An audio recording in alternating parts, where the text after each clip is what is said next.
A new opinion piece says some of the most recognizable names in politics have been working to gain access to an ultra-secret UFO recovery program. Recently, it was Senate Majority Leader Chuck Schumer who said he had credible reports that parts of the government illegally withheld UFO information from Congress. That comes as Pentagon whistleblowers have gone around the Pentagon due to lack of trust.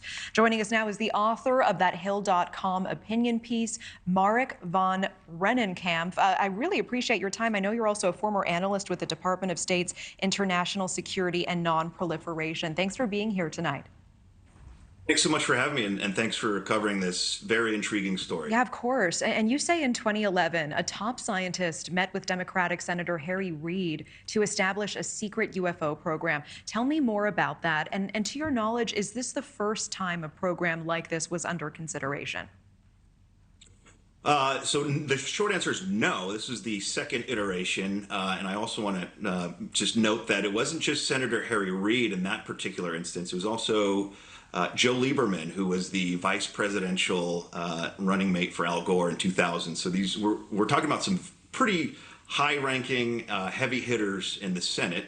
And the short answer, what we think we're learning is that Reid became aware of supposedly some of these retrieved UFOs, some advanced materials that were held apparently by private contractors.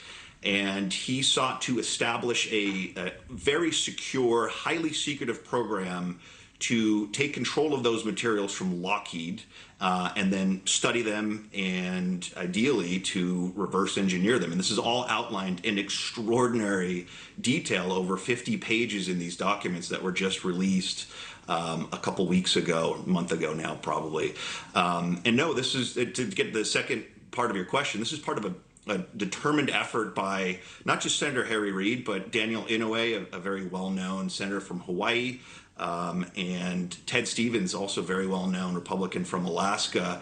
They tried the same process through the Department of Defense. They tried to establish a very highly protected, highly classified program to allegedly take control of these materials because some whistleblowers allege that the private sector was not making scientific progress with these materials because they were so secretive and so compartmented that the scientists just could not make sense of, or could not talk with each other and could not make sense of these materials that were allegedly recovered. To your knowledge, was an ultra-secret UFO recovery program ever actually established? In terms of the documentary record, the answer that I can give you right now is no. At least not ones that Reid and these other senators that I've mentioned not those attempts and those repeated attempts. Those were all shot down at fairly high levels within those departments. So the Department of Defense shot down that first iteration, and then the Department of Homeland Security shot down that second iteration. But I do want to stress that this is going on today as we speak. Senator Schumer, the Senate Majority Leader, announced about a year ago now extraordinary legislation that literally alleges that so-called legacy programs have recovered craft of unknown origin or non-human origin. And this is outlined in 64 pages of legislation that I think if most Americans actually read through it, they would be astounded at what the Senate Majority Leader, a very serious conservative, not in the political sense, but in a secure sense, trying to be very conservative with what he puts out there, and 5 other senators put on the record. So more to come. I suspect we'll see more in the coming month or so. That's when this legislation, if it is reintroduced, and there's a whole long story about that, but there are indicators that we may be seeing much more of this, despite the Pentagon saying almost categorically that there's nothing to this.